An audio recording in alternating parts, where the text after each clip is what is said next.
अस्सलाम वालेकुम dear student, हम अपने नए लेक्चर के साथ हाजिर हैं। हमने पिछले लेक्चर में फर्स्ट ईयर के पिछले लेक्चर में बॉइलिंग पॉइंट को स्टडी किया था कि बॉइलिंग पॉइंट क्या होता है। आज हम उसके फैक्टर्स के बारे में जानेंगे, कौन से फैक्टर उसके ऊपर इफेक्ट करते हैं। यहाँ पे एक्सटर्नल प्रेशर क्या हुआ था, बढ़ा था, तो बॉइलिंग पॉइंट 120 हो गया था। यहाँ पे एक्सटर्नल प्रेशर क्या हुआ है, माउंट एवरेस्ट पे 323 हो गया है, तो टेम्परेचर भी क्या हो गया, बॉइलिंग पॉइंट भी क्या हो गया, कम हो गया है।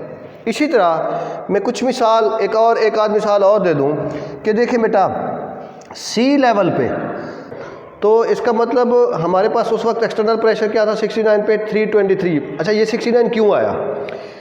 हमारे पास एक्सटर्नल प्रेशर 323 था और इंटरनल प्रेशर को भी हमने क्या किया, 323। जब 323 इंटरनल और ये दोनों बराबर हुए किस टेम्परेचर पे, 69 पे, तो इसका मतलब ये हुआ कि जब एक्सटर्नल प्रेशर कम हुआ तो बॉइलिंग पॉइंट भी कम हो गया। इसी तरह एक दूसरी एग्जांपल ले लें, वो क्या, सी लेवल पे देखें बेटा, सी लेवल पे अगर पानी का बॉइलिंग पॉइंट देखें तो 100 होता है, वहाँ सी लेवल पे इसका एक्सटर्नल प्रेशर होता है बेटा 760 टॉर।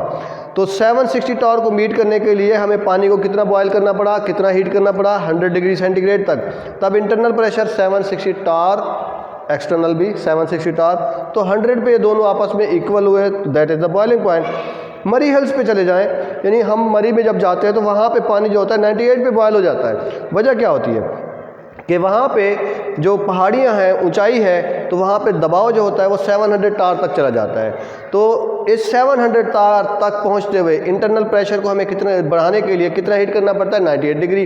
तो 98 डिग्री पे जब पानी को हीट करते हैं तो उसका इंटरनल प्रेशर 700 टार हो जाता है, जबकि एक्सटर्नल भी क्या है, 700 टार है। तो 98 इसका बॉइलिंग पॉइंट होगा। तो यहाँ से हमने ओवरऑल सीखा, क्या सीखा, एक चीज़ सीखी कि एक्सटर्नल प्रेशर और बॉइलिंग पॉइंट का जो ताल्लुक़ है वो डायरेक्ट है, यानी जब एक्सटर्नल प्रेशर को बढ़ाएंगे बॉइलिंग पॉइंट भी क्या हो जाएगा, इंक्रीज़ हो जाएगा, और जब एक्सटर्नल प्रेशर को कम करेंगे तो बॉइलिंग पॉइंट भी क्या हो जाएगा, कम हो जाएगा। हमने मुख्तलिफ एग्जांपल भी पेश की, जैसे हम प्रेशर कुकर में एक्सटर्नल प्रेशर बढ़ाते हैं, बॉइलिंग पॉइंट बढ़ जाता है। जैसे हम मरी हिल्स पे जाते हैं, एक्सटर्नल प्रेशर 700 टॉर तक हो जाता है तो बॉइलिंग पॉइंट 98 पे आ जाता है। जब हम माउंट एवरेस्ट पे जाते हैं तो एक्सटर्नल प्रेशर 323 टॉर तक चला जाता है, यानी कम हो जाता है, तो बॉइलिंग पॉइंट भी 69 पे आ जाता है। तो जैसे जैसे हमने प्रेशर को, एक्सटर्नल प्रेशर को अप एंड डाउन किया, वैसे वैसे बॉइलिंग पॉइंट भी अप एंड डाउन हुआ। तो these are directly proportional to each other. तो आज के लेक्चर के लिए इतना, इंशाल्लाह नेक्स्ट लेक्चर में मिलेंगे। सब्सक्राइब कीजिएगा और बेल के बटन को क्लिक ज़रूर कीजिएगा। और कोई व्यू, कमेंट्स, आपके कमेंट्स मेरी हौसला अफजाई होते हैं। आप जितना कमेंट्स करेंगे, कोई उसमें है इम्प्रूवमेंट की ज़रूरत है, तो उससे हमारे फर्दर लेक्चर में बेहतरी आएगी, हम उसको और बेहतर से बेहतर करेंगे। Thanks for all.